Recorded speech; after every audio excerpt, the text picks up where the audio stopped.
some part of the divine in every human being. That's what we believe. Have you felt it as a doorway to something much higher? Well, as you know, our classical dance traditions, classic, I would say, rather, from the old text of Abhinay Darpan, I always remember it. Nayanayir janayet bhavam, bhavat sparsham samachare. How we actually execute it. Like, Right. you know, Pataka Hastavinyog, we teach the first year, second year girls also. Yes. Area of dance, which is dynamism and being static and dynamic. Musicality is the soul of our dance.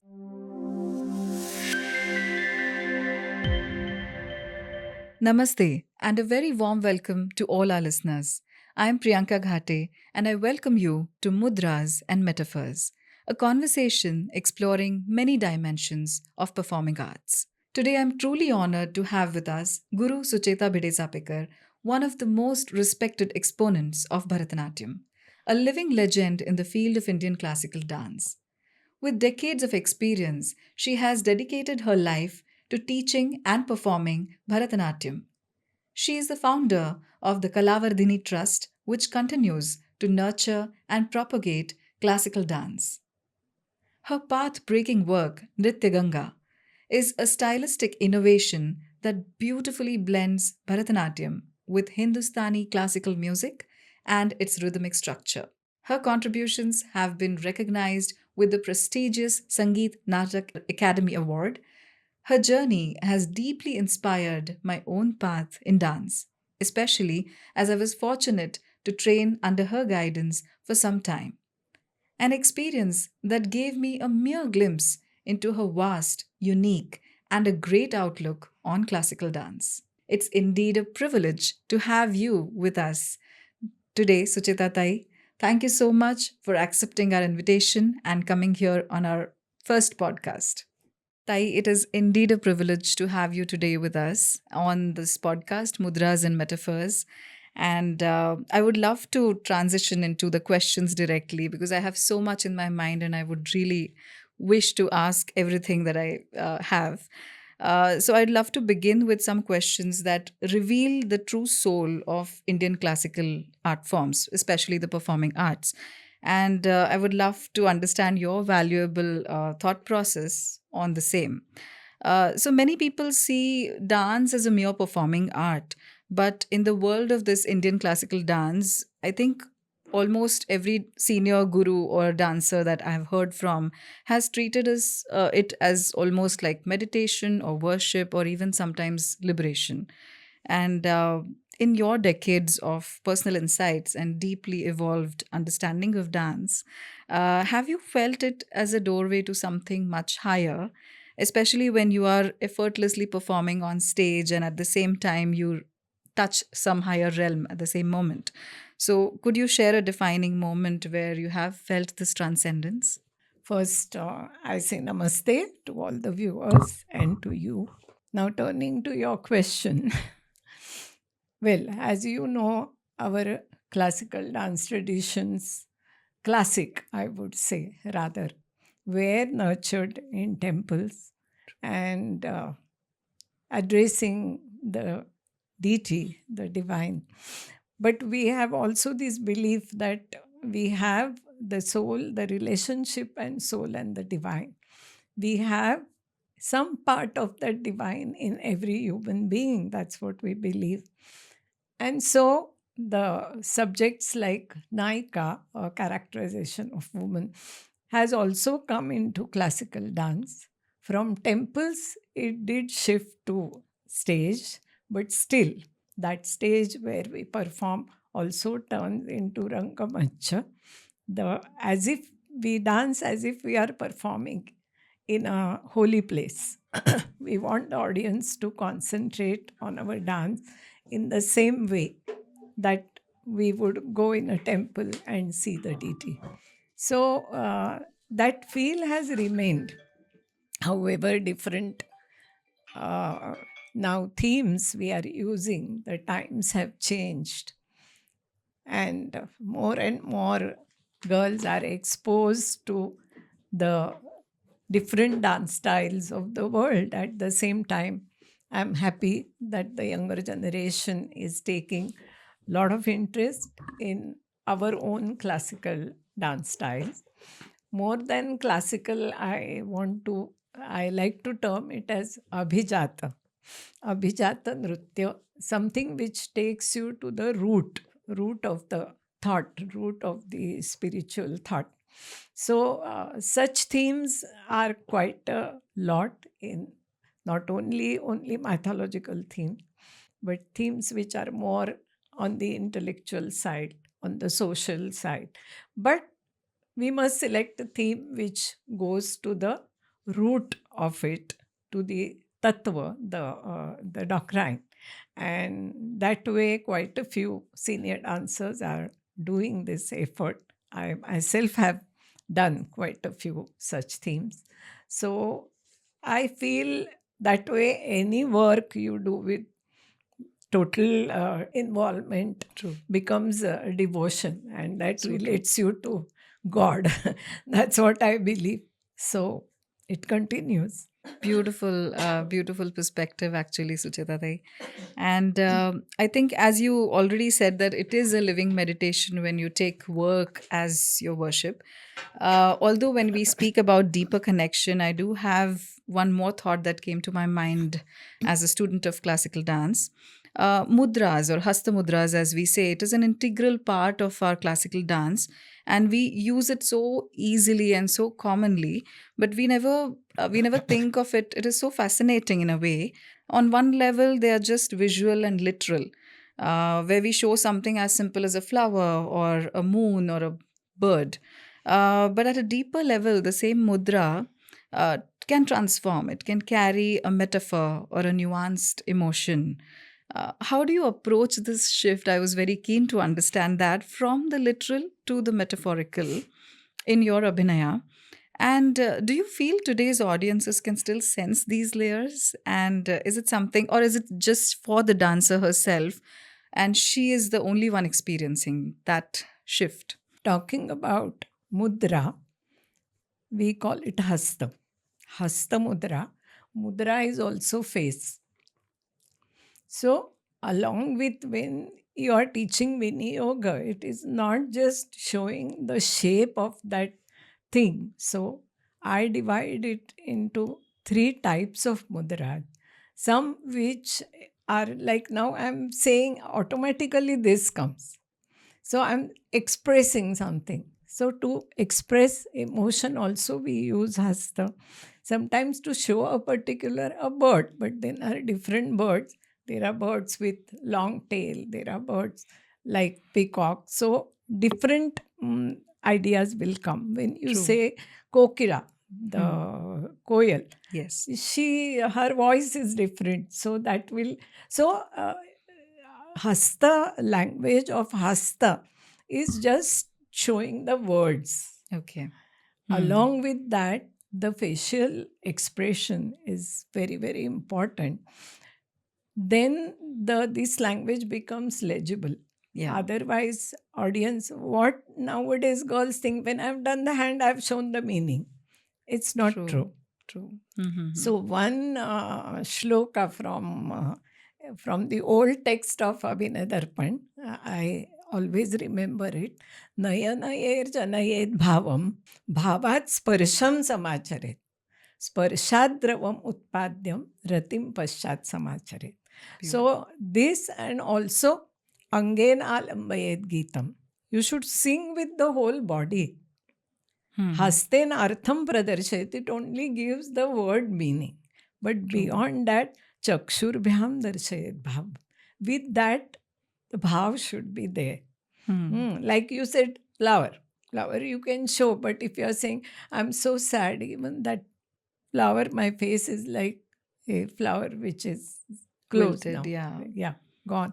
So the expression will change. And True. it's not only Mukhaja, but Shariraja, and also through movement, Cheshtakrata. So all those things combined make a dance language. It's not Okay. just mudras. People think, oh, you express to mudra. Mudra, actually, mudra is position, mudra is face. But what they mean is hasta. So we do lot of hastas, but they are only words. The True. emotional meaning comes through the viniyoga, Hmm.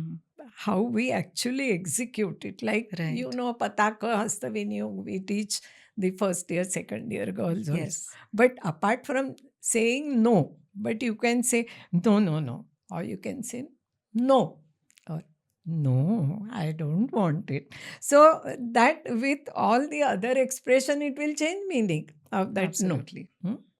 Hmm. No, I have said no. It can be left that. So, depending on what you're going to express, so that emotion along with mudra, hasta, I would say, is very important. And another thing from that first shloka which I had said, Nayanayir Janayed Bhavam Bhavat Sparsham. Sparsha is that touch. Like if I'm it's a small child, or if I'm Nayak is touching the chin of the Nayika, the expression that feel that actually it has touched. True. When you are showing now with Patako, you show cloud. Clouds. But just moving the hands will not convey. First, you have to Absolutely. see the sky and the feel of the cloud, that actually you should see clouds. True. So the imagination of a dancer and the visualization and then interconnecting all of Then that along with that, if the using, hasta yeah. mudras come, the Mhm. hastas come, they mean people don't have So to, true. the audience immediately follows. It's And this I have mhm. experienced, I mean, all over the world, whichever country they have no idea about this language, but they Yes. know more the language of the facial and the mudras of the whole body. True. Mm. So gestural language now I feel is such a big topic in itself to Yes, understand. it's not just doing the hasta, but Hmm. imagining that what you are showing is that hasta itself. Then the feel will automatically, it will come. People So will beautifully understand. put. Audience, even uninitiated audience understands the core That's meaning. beautiful. Yes. That's very beautifully said, Tai. Thank you so much for explaining it with such deep and profound, I think, clarity in it. So, moving ahead to our next question, this idea of evoking and showing more than just the literal. It brings me to also this one area of dance, which is dynamism and being static and dynamic. So, Bharatnatyam has a beautiful paradox in itself where we have dynamic footwork at the same time, we hold a very serene and calm face and absolute stillness in the poses, and yet our energies are radiating outwards. So, how do you cultivate this inner stillness while executing such a complex movement or pattern of choreography, however you say it? And do you think the audiences sense that kind of composure in a dancer? Does it make a difference for the spectators, and does it change the aesthetic experience of our art? In all this process, I feel the dancer has to be very clear in her mind and in her Mhm. intellect what finally she wants the effect, what Okay. she finally wants to express, Hmm. and then how much importance to give to the footwork and how much importance to give to the facial expression. Like, you know, in Varanam, you have the thematic content in between, the Tirmanams are also coming. True. So it is like one topic, and just I remember in school, we used to, in a notebook, whatever we were given in the holidays, some work study will write and do some decoration around, so the book looks good and you get the award in the end. So I feel these nritta, when it comes along with nritya, a different thought needs to be taken. What is the theme of that Varnam or that composition? Maybe Hmm. if it is describing Shiva's dance, you can use dynamic footwork. But it is never that footwork is very dynamic and you are showing some serious expression with your hastas and with your facial expression. So if it is a serious matter, then naturally the footwork would also be in a very delicate mood, slow mood. So that choreography needs to be really thought over. Depending, the main thing is to totally know. Don't start just dancing the only with body, mind, intellect. Everything has to be together to when you start expressing. So, if you have thoroughly understood the meaning of each word of the song, then the hasta, like I'm reminded of one padam, which is a very rare Khandita Naika. She's Praudha, she's Uttama, and she's Dhira. So, how she, when the Lord comes, she knows he has had something outside meeting with his friend, and now he is there. He has met his lady friend and he's back. So she makes him wait outside and she says, well, these are some of the old days manners. When somebody from outside comes, we give them water to wash the feet and, also show the mirror. Nowadays, in hallway of the big house also, you will have mirror. Yes. So she says, oh, so you have come. Okay, so look at this mirror. I'm showing you mirror. Water is ready. So have a bath there. And in the end, she says, come outside. The word they have used, the poet has used for mirror is adarsha. Adarsha also means exemplary behavior, and it also means a mirror. A mirror. Okay. So when she shows a mirror, she says, I didn't say, tells us, Sakhi, why is he looking disturbed? I didn't say anything else. I just showed him the mirror.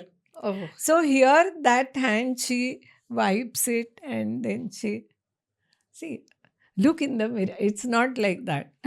So that I have understood the inner meaning, that it also means, oh, so you have just come from outside. Look at your own face.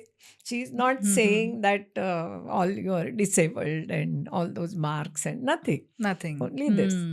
So you see, when I've understood the first thing, when you start expressing anything, first it's important to understand its word meaning, its suggested meaning, its true dhvani, as it is called, the inner meaning. Inner meaning. Word is something else, but you are saying something else. You are showing adarsha, showing the mirror, but you are showing exemplary behavior. So this, when I understood, when I do that, it conveys. What is to be conveyed. So I think doing anything, projecting it through dance, one has to first go to the root, to its inner meaning, then in which words it's expressed, study them well.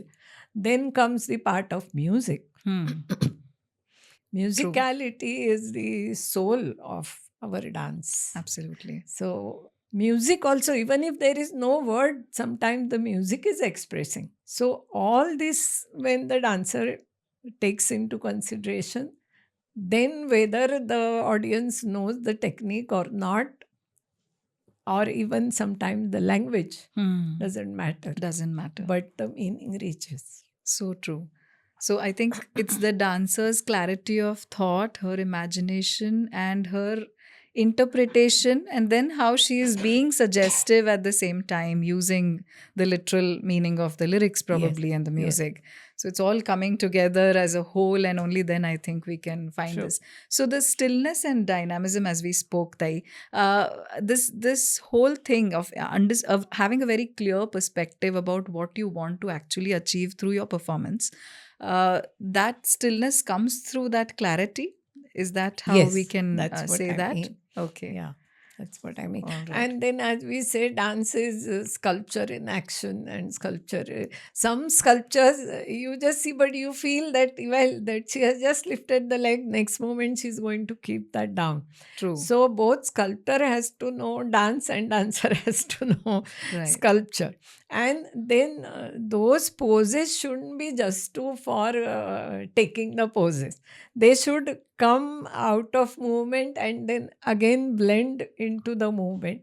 Then they look Such a beautiful dance. thought. Otherwise, nowadays, girls are very agile. They will take the leg and put it here, there. But if they don't, it doesn't link. It doesn't True. mean anything. True. It's just for showing how my leg can go here and how that that is not dance. That So is not true. dance. The sculpture pose should emerge and then again it blend into movement. Then it will be real. So I think we are trying to bridge the gap between the static and the dynamic at the same Yes, point. that aspect should be considered and done. Poses Absolutely. not because I can do them and I'm so agile and Not look just to now create this pose of aesthetic Shiva, this pleasure. that pose of Yeah. no. But where is dance? Where is True. dance? Dance True. is movement, which like you have a full stop and you have Yes. somewhere it, but then it will blend into the next sentence that Hmm. you want to say. I've till date never thought about a static pose in such a beautiful way. Thank you so much for clarifying it in such beautiful words. So, as we talk about this composure and a stillness inside or within, uh, I feel I want to explore more on what happens when a physical form actually dissolves into something completely formless, which is a pure feeling. So, has it ever happened while dancing that a mudra or your static pose has completely disappeared and your only that pure feeling has remained with you as you were performing? Because you have been, I think, dancing for so many decades now, and I'm sure those kind of moments have happened to you. And does this form shift to the formless when that shift happens within you?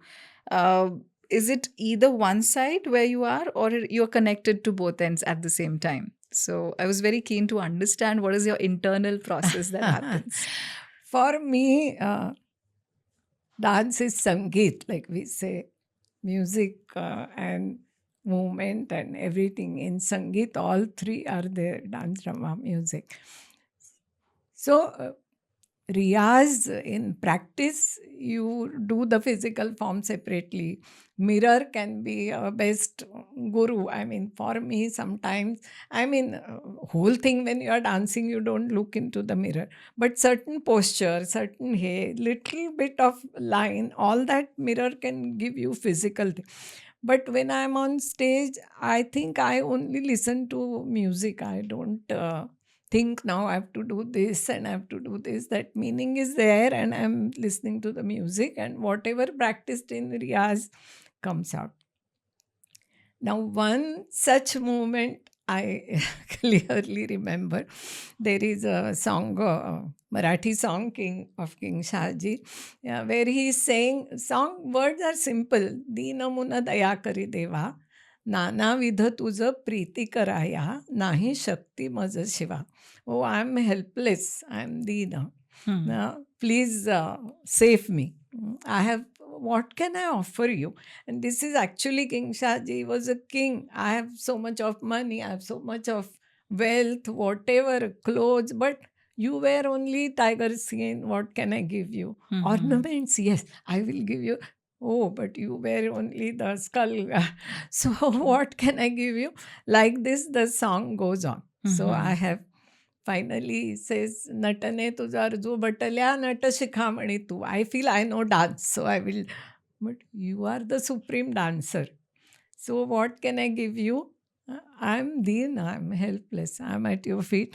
And I remember on stage that day, first time it happens, but that day I had a lot of tears in my eyes. This I normally do, it is in Madhyamavati, and I do it at the end of the show. And then I just collected my tears and I said, yes, these are definitely mine and I'm offering these to you.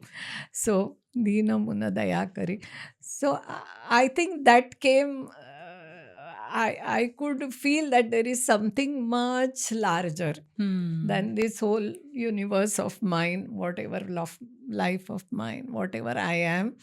And then that understanding brought those tears in my eyes. And then I realized, yes, this realization, this is mine. This is what I'm offering you. And after that, there was no clap for few Oh, seconds, and then that's everybody wonderful. rose. And so that really reached. It It was did. not thought Yes. of, it Hmm. came there. And now my girls who students who learn this song, they do it as Sanchari. They said that's the best way, whatever. But like that, there have been moments when, like I do my first guru, Acharya Parvati Gopal, I had learned Sarfoji's song, Aji Sonyacha Divas. Today is the golden day of my life. I have seen Aji Sarthakaya Janmasa, Aji Fadale Amutse Daiva, Dekhila ki Samba Shiva. Hmm. So I used to say, what? I have seen God. How does anyone see God? What is that? I used to wonder.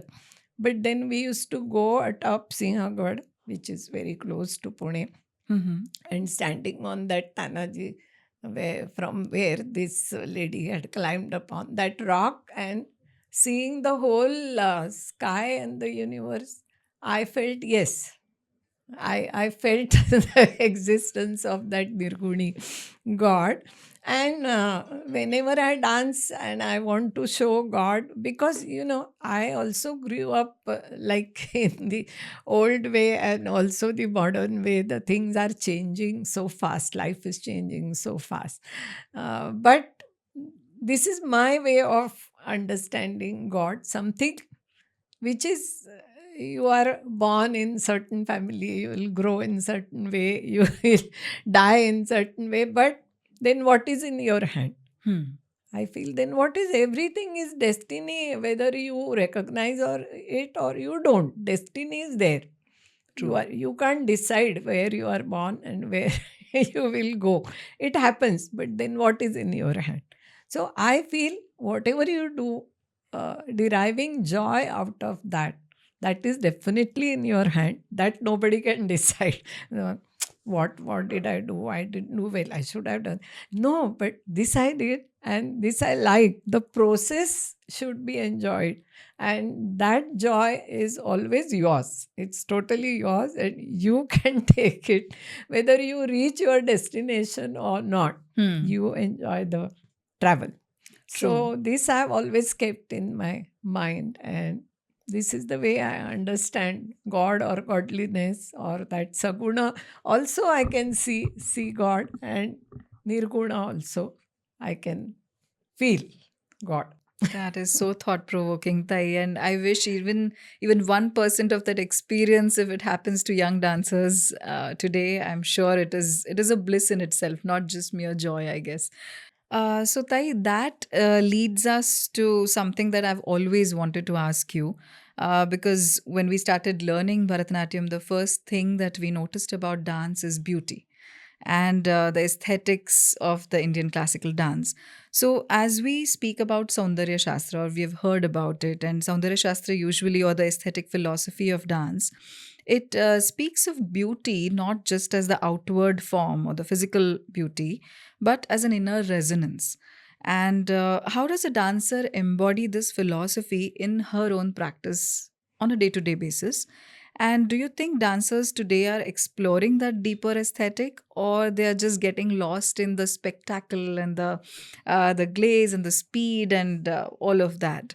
So, is there enough time for the young dancers today to actually feel that resonance? There are two things I feel. When we teach a child, dance, of course, keep your hands straight, make them, but let her see also what lines they create. When she moves the hand, no, no, no, it's coming from behind, bring it from here. So then the circle, then two circles, then all the different shapes are, if you make them aware that they are actually creating a drawing on the space of the canvas of the space, Hmm. then I feel all arts are really combined in dance. And if we make them aware about that, they will not just do it as physical movement. Right. So that is very Hmm. important. When you Mhm. teach them something, some combination, that they tarigidatum da, tarigidatum da, they ta, they tarigidatum tam. Now in between come tarigitatum. So tom, tam, and dit, that. There is a feel There is a in feel. those sounds. So when they do that, that is how we say Tandav and Lasya. So Mhm. when all the composition is with small sounds like tam, dhim, tom, nam, then that can turn into a lasya aspect. So simultaneously, they should also listen and also see that they are actually making a drawing, painting. Hmm. Their So true. emotions have colors, different colors. That's right. Okay. Yeah. And the audience is in it and not in it. So what they get is something which is a lesson. That's why you have tragedy also, we perform. Hmm. So we show Dukha, and in that also she is aware of her position and of all that is there. Hmm. So Hmm. basically, everything, the life is beautiful. That's what we are showing. So So true. finally, the experience, when it turns into something which also gives knowledge, it becomes beautiful. And that's why even tragedy is performed on stage. We show Virod Kantita is the most popular Yes. Naika. Yes. So even in that Vira, through Viraha, why it is like that? Why she shouldn't be, how she should interpret it. All these things enter for the audience. She is in that mood, Hmm. but for audience, it's like a being there and not being there. So they get ontological experience, which is Oh, beautiful. wow. That is That's how art creates beauty. So every dancer should also, what I'm doing is not just diritai diritai, but what is it expressing, where I'm using it, what is the ultimate emotion. Even in music, rag is emotion. So technically, however you perfect, the singer is perfect, can take her voice up, down. Apart from that, how much emotion he is able to bring out through his music. That is what touches. correct. So if you hear the top singers who have achieved most, but it is that they reach out the emotion of the raga to the audience's mind, Right. you know. So I think the teachers, even while teaching that how physically you are fit and how, that is important, but that is 50%. After that, real dance starts. So now you know how to do this Adavu perfectly, but now where are we using it? How with the sound it is combining. You True. should not say 1, 2, 3, 4. Never teach by saying numbers. Say the bowls, say the shollus, so that they get the feel that I'm representing that shollu, That's true. that bowl, Right. that sound of drum.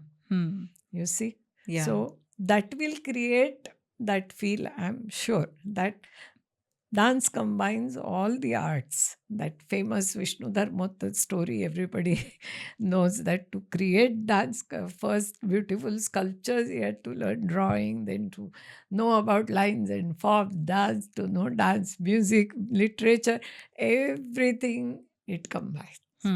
So I feel even the teachers, right from the beginning, should give this feel to the girls. Make them, if you're teaching Jatishwara, make them, when they dance, they shouldn't dance Adavus in Tal. They should dance Swaras. They should dance Jatishwara. Right. Then I think that real joy of dance would come. True. I hope I answered you. It's so insightful, and I've never thought about beauty in such a, it's like a holistic big spectrum in itself that I think we have to understand internally first. And it's a reminder that beauty is more like a vibration rather than just a perception of appearance, of Yes, sure. visual appearance. Sure. So, Tai, before we close, I have just one last question, one more, which came to my mind as you spoke about music and the musicality in dance.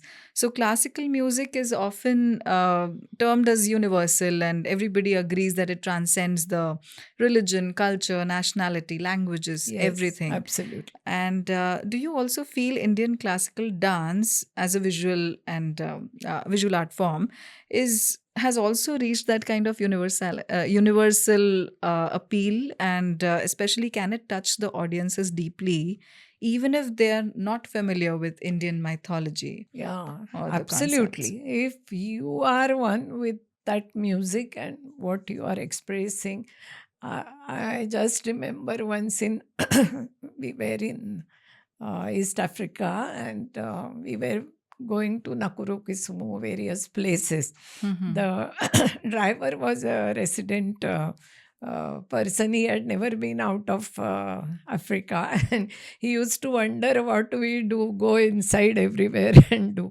So my husband told him, yes, today you come and see what they do. So after coming out, he had tears in his eyes, and I had done the last piece was where Yashoda, while making Krishna sleep in her Sleep. lap, tells him Mm. the story of Ramayana. And then in the end, he, with rage, gets up and he himself feels he is Ram. So he says, where is my bow? That shlok I did. So he told my husband, I really feel my wife and my son was there. Hmm. You see, so the story and everything is not known, but that feel of Vatsalya, of motherly love, Hmm. how she, that had reached. True. So it can reach if you yourself truly believe and have understood the inner meaning of Hmm. what you are Hmm. interpreting, it does reaches.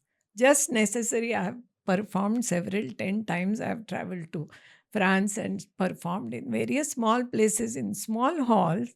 But Hmm. people are really, sometimes they even have tears in their eyes. If Hmm. you really know and what you are dancing, then it does reach. Not just gymnastics, and you may be True. sometimes even little lesser technically, but emotionally, if you are strong and you Strong. know the subject matter and what you are Hmm. projecting, it does reach. Because human beings are same everywhere. I do believe in that. Whatever country, Very whatever true. the human feelings, if the core of human feelings, if you are able to touch, it will move anybody, everybody. So true. So I think it's the dancer's inward journey, and it's more on her how she Yes. is understanding the world, the human emotions, And and the music, dancing and the music. yes, Yes. definitely. Thank you so much for such a wonderful session, Tai. It was indeed insightful, and it revealed so many aspects of Indian classical dance for me, especially where I used to always feel few concepts which are very superficially understood, and now it gives a deeper sense to it. So, especially when we gave the importance to metaphorical angle of our literal Yes. hastas. Yes. Yes. So, Thank you. I'm also happy to be here talking to you. And I hope the listeners have also enjoyed our discussion. Thank you. yes, Tai.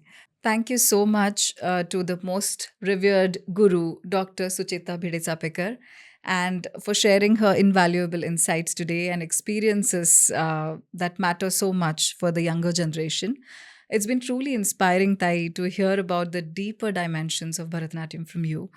I hope this conversation encourages all our listeners, especially the young dancers, to explore these layers in their own practice and appreciate the profound beauty behind every gesture and every expression. Thank you so much for joining with us today on Mudras and Metaphors. Namaste.